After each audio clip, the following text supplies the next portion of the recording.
Você é bom em controle financeiro? Você tem uma boa organização financeira? Se não tiver, fica comigo que esse vídeo é para você. Meu nome é Alexandre e eu quero te fazer uma reflexão com vocês sobre por que a gente não consegue organizar a nossa vida financeira. Por que é tão difícil a gente ter o famoso controle dos nossos gastos, do que entra e do que sai e assim por diante. Por que toda virada de ano é a mesma coisa? A gente faz a promessa de que no ano que vem nós vamos ser mais organizados, nós vamos planilhar tudo aquilo que a gente vai gastar, nós vamos ter na palma da mão informações precisas sobre as nossas necessidades financeiras, mas passa janeiro, passa fevereiro e a gente acaba não dando perpetuidade a essa prática. Por que a gente Por que os famosos consultores de finanças pessoais eles vão ter emprego pro resto da vida? Por que vocês acham? Porque a gente não consegue seguir o que eles fazem. E por que a gente não consegue? Porque é muito trabalhoso. Você já tentou organizar a sua vida financeira? Dá muito trabalho, não dá? Primeiro que você tem que registrar tudo aquilo que você gasta e tudo aquilo que você recebe. Tudo aquilo que você recebe é mais fácil, mas tudo aquilo que você gasta é muito difícil. Você vai no restaurante, você pega aquele cupomzinho, o canhotinho do cartão. Você vai no abastecer o carro, você pega um outro comprovante. Você vai tomar um lanche, você pega o outro comprovante. Vai colocando aquilo na carteira. Eventualmente você tem que sentar na frente de um computador e colocar tudo isso numa planilha. E às vezes você esquece alguma coisa que ficou de fora, ou às vezes você coloca... Tem o canhotinho na sua carteira e você vai cadastrar e fala, mas que diabo é isso? O que foi esse gasto aqui de R$ 9,50, R$ 9,50, porque eu não faço ideia do que seja. E aí, ainda que você consiga fazer todos esses registros, chega no final do mês, você vai baixar o extrato do seu banco e você tem que colocar o extrato do seu banco ao lado do seu controle pessoal para poder fazer a famosa conciliação, para saber se o seu controle está batendo com o que o banco está dizendo. Ou seja, o saldo final no seu controle ele tem que ser igual ao saldo que está no seu banco, né? Se você estiver fazendo um controle de caixa. E aí você percebe que às vezes esse saldo não bate, você não consegue encontrar aonde que está essa diferença e você vai ficando nervoso com isso. E você não percebe, além da trabalheira toda, você não percebe por que você está fazendo isso. Porque às vezes você faz isso durante um ano inteiro, chega no final do ano, você olha para trás e fala assim, ok, eu tenho tudo planilhado. E aí? Para que eu fiz esse negócio todo? É sobre isso que eu queria falar com vocês, né? O grande fato é que a gente não dá continuidade a esse processo porque a gente não consegue perceber encontrar um método sustentável para fazer a nossa gestão financeira. Ninguém critica, ninguém condena a organização financeira. Eu acho que todo mundo acredita que cuidar do seu dinheiro é algo muito importante a ser feito. E por que a gente não consegue mesmo assim? Eu tenho algumas hipóteses, né? A primeira é porque o que a gente já conversou, é muito trabalhoso. Dá muito trabalho você fazer os registros, você fazer a categorização, você fazer a conciliação, você entender qual lançamento do banco coincide com qual lançamento da sua planilha. Dá muito trabalho você formatar os dados que vêm do banco, porque o banco não necessariamente disponibiliza os dados num formato que seja agradável para você. E aí você vai ter que fazer alguns ajustes para que esses dados se compatibilizem à ferramenta de planilha que eventualmente você esteja utilizando. E aí você vai perceber que às vezes o banco ele não é muito claro na descrição do lançamento lá no seu extrato. E você olha lá para um lançamento no extrato de R$ 2,97 e aquilo não faz o menor sentido para você. E você olha nos seus cupomzinhos e você não encontra onde que você gastou aquilo, e você olha para o banco e está lá registrado R$ 2,97 no cartão de débito, e você não faz ideia de onde tenha sido esse gasto. E aí você começa a ver um descasamento entre o seu controle e o do banco, e você não sabe mais em quem você acredita, e você acha que está fazendo um papel de bobo de estar fazendo isso, se o banco, no final das contas, te dá algum tipo de informação. Vamos analisar esse cenário em algumas etapas, tá? Primeiro ponto, por que a gente não consegue? Porque dá muito trabalho. né? Mas tem um segundo ponto também que eu acho que é muito importante. Muitas vezes a gente não percebe valor naquilo que a gente está fazendo. A gente faz porque nos mandaram fazer, mas a gente não sabe exatamente por que está fazendo aquilo. E será que isso acontece com todo mundo? Olha, eu digo para vocês, isso acontece com todo mundo. Só que a de grande diferença é que para algumas pessoas, algumas coisas acabam se tornando mais fáceis do que para outras pessoas. Algumas pessoas descobrem atalhos que fazem algumas tarefas serem para elas menos dolorosas do que são para outras pessoas. A grande maioria das pessoas, dos grandes experts em finanças, não tenham dúvida, utilizam-se ferramentas que facilitam muito a vida deles.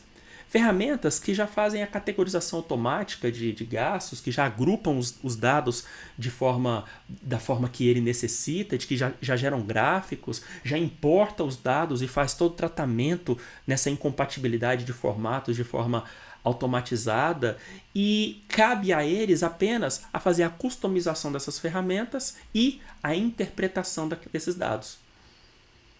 Poxa, mas por que a gente não usa essas ferramentas no nosso dia a dia? Eu tenho certeza que você já tentou usar alguma dessas ferramentas. As ferramentas de gestão financeira pessoal, tem várias por aí. Motivo número 1. Elas não necessariamente tendem a ser simples de operar. Elas demandam algum tipo de aprendizado, elas apresentam algum tipo de complexidade. E nem sempre a gente está disposto a romper com essa complexidade. Motivo número 2. Grande maioria dessas ferramentas, elas te obrigam a operar dentro de um fluxo que é dela e não é seu. Ela diz para você como que você deve organizar a sua informação e não você. E às vezes a gente não combina muito com a gente. E motivo número 3. Grande parte dessas ferramentas são desconhecidas para o público leigo. Ou, ainda quando são conhecidas, elas são o famoso tiro de canhão para matar uma formiga. Como é que a gente resolve isso? Eu tenho algumas sugestões. Essas ferramentas, a metáfora que eu uso para elas é a da caixinha de bolo. Essas ferramentas são verdadeiras caixinhas de bolo. O que eu quero dizer com isso? Sabe aquele caixinha de bolão? Bolo em caixinha. Sabe aquele bolo em caixinha que você compra pronto? Você compra, só joga água, mistura e nasce um bolo dali? Pois é, isso é uma ferramenta pronta de gestão financeira. Só que essa ferramenta, às vezes ela está assumindo que você tem um nível de necessidade de controle financeiro muito além do que aquele que de fato você tem. E isso acho que é um segundo ponto da grande frustração nossa que gera a insustentabilidade do nosso trabalho. Às vezes a gente tenta dar um passo muito maior do que a nossa perna. Às vezes a gente tenta coletar e organizar muito mais informações do que de fato a gente precisa. Às vezes a gente assume uma carga de trabalho que é muito além do que aquilo que faz sentido pra gente. Poxa, se eu sequer sei quanto que entra e quanto que sai da minha conta todo mês, se eu não sei isso, eu não preciso saber quanto de gasto que eu tenho com combustível, com entretenimento, com alimentação fora de casa e etc, etc, etc. Primeiro passo, eu tenho que saber se eu sou superavitário ou não, ou seja, eu tenho que saber primeiro de tudo se eu gasto ou mais ou menos do que o que eu ganho. Esse é um primeiro passo. Resolveu esse passo, resolveu esse nível de informação, a gente passa para o próximo. Grande parte das ferramentas, elas não se compatibilizam com o nosso nível de maturidade financeira atual. Elas já assumem que nós somos mega experts e queremos fazer todo tipo de controle e tal. Mas e se nós fôssemos capazes de aprender? Quer dizer, nós somos capazes de aprender, mas e se nós tivéssemos a disposição de criar as nossas próprias ferramentas de controle financeiro? E se nós tivéssemos a habilidade de criar ferramentas de controle financeiro que automatizasse exatamente as tarefas que fazem sentido para a gente? Ora, Quem compra o bolo em caixinha é porque não sabe fazer um bolo, ou não quer aprender, ou está com preguiça de fazer um bolo. Mas a grande maioria das pessoas, verdade seja dita, não compra bolo em caixinha. A grande maioria das pessoas compra farinha, fermento e cenoura e chocolate, seja lá o que for, para fazer o bolo próprio dentro de casa. E por que as pessoas preferem fazer isso do que comprar o bolo pronto em caixinha? Porque o bolo que elas fazem combina muito mais com elas. Adequa-se muito mais às suas necessidades. É muito mais saboroso. Ela faz o tamanho que ela quiser. Ela coloca a quantidade de ingredientes que ela quiser. Ela tem a sua identidade impregnada ali naquele bolo. O bolo de caixinha não. O bolo de caixinha tem gosto de bolo de caixinha. Durante muito tempo, o desenvolvimento de software, que talvez seja o que você esteja pensando agora, ele foi associado àquelas pessoas nerds de óculos que ficam o dia inteiro na frente do computador, comendo pizza e tomando Coca-Cola, e algo completamente longe da realidade de seres humanos normais como nós. O fato, gente, é que essa realidade está mudando completamente.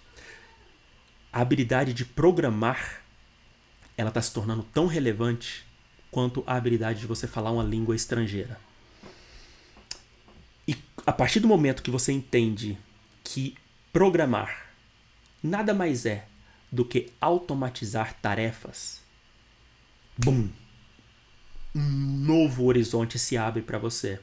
Quando você entende que com um esforço muito baixo você já consegue automatizar tarefas repetitivas da sua rotina, você vai querendo sempre mais, sempre mais, sempre mais.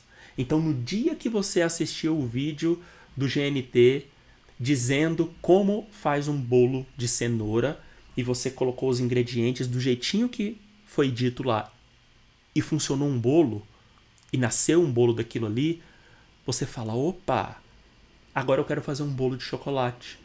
Agora eu quero fazer um outro tipo de comida. E você começa a perder o medo da cozinha e a se aventurar cada vez mais. A programação, o desenvolvimento de software, a lida com o código do computador, ela segue a mesma linha. Quando você faz seu primeiro código a partir de uma receita de bolo, você se sente muito empoderado para poder fazer muito mais. O retorno ele é tão imediato por aquilo que você fez que você fala, cara, se com tão pouco conhecimento eu consegui facilitar tanto minha vida, imagine se eu souber um pouquinho mais.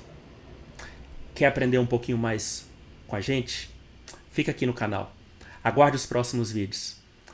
Eu quero conversar muito com vocês sobre automatização de tarefas. Automatização de tarefas com o intuito de organização da nossa vida financeira. E, claro, obviamente, vai poder ser extrapolado para diversos outros setores da nossa vida. Tá bom? Fica com a gente. Até a próxima. Super beijo.